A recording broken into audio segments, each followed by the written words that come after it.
கலாமின் சொந்த ஊரான ராமேஸ்வரத்தில் எமது செய்தியாளர் வினோத் காத்திருக்கிறார். அவரிடம் கூடுதல் விவரங்களை கேட்டறியலாம். வினோத், சொல்லுங்க, இப்பொழுது ராமேஸ்வரத்தில் நிலை எவ்வாறு உள்ளது? மக்கள் தனது வருத்தத்தை எவ்வாறு வெளிப்படுத்துகின்றனர்?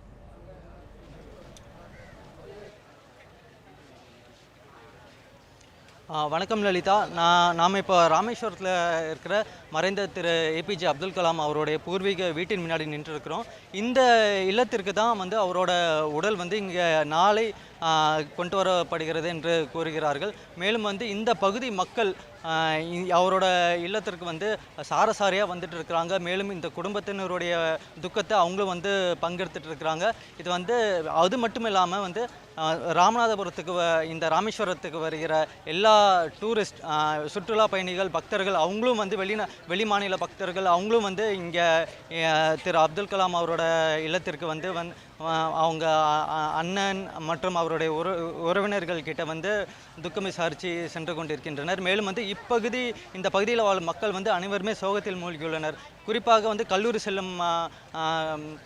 செல்லும் மாணவர்கள் மாணவிகள் மற்றும் இந்த பகுதியில் வேலை செய்யும் கூலி தொழிலாளர்கள் மற்றும் அவரோட குடும்பத்தினருக்கு நெருங்கிய நண்பர்கள் அனைவருமே இப்போ அவங்களோட இந்த பகுதியில் தான் சூழ்ந்திருக்கிறாங்க. லலிதா, நிச்சயமா வினோத், மக்களுடைய கருத்துக்களை பதிவு செய்யும்படி கேட்டு அங்க இருக்கிற மக்கள் கிட்ட யாராவது கருத்துக்களை கேட்டு சொல்லுங்க.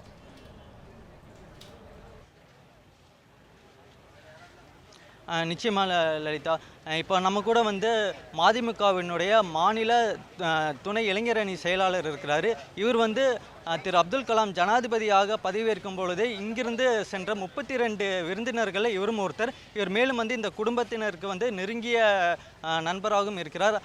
அவர்கிட்ட இன்னைக்கு அவரோட இழப்பு பற்றி நம்ம கேட்கலாம். வணக்கம் சார். திரு அப்துல் கலாம் அவர்களுடைய இழப்பு எந்த அளவுக்கு இந்த பகுதி மக்களை பாதிச்சிருக்கு? இந்த பகுதி மக்கள்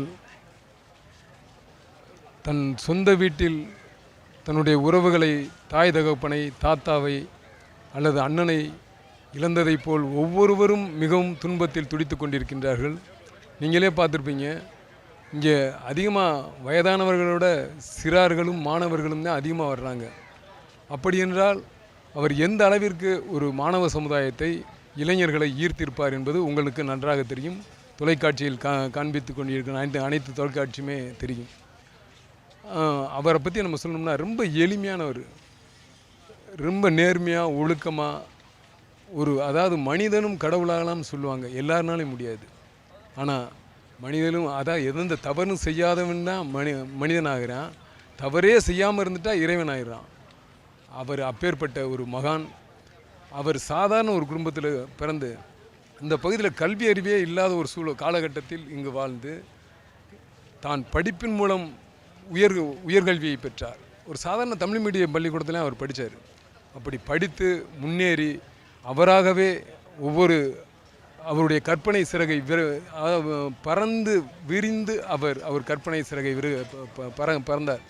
அதாவது அவர் அக்னிசிறர்கள் கூட எழுதியிருப்பார். என்ன எழுதியிருப்பார்னா, நான் பறப்பதை பார்த்துத்தான் நான் விமான ஓட்டியாக செல்லணும்னு ஆசைப்பட்டேன். ஆனால் இவ்வளோ பெரிய சயின்டிஸ்டாக வருவேன்னு கூட நான் நினைக்கல. ஆனால் இன்றைக்கி நான் உயர்ந்திருக்கேன்னா அவர் எவ்வளவு தூரம் அவர் அதை நேசித்திருப்பார். வினோத், நிச்சயமா வினோத், மறைந்த அப்துல் கலாமின் மறைவு ராமேஸ்வரம் மக்களுக்கு மட்டுமல்லாமல் நாடு, இந்த உலகத்திற்கே பெரும் இழப்பாக கருதப்படுகிறது. இணைப்பிலேயே இருங்க வினோத்.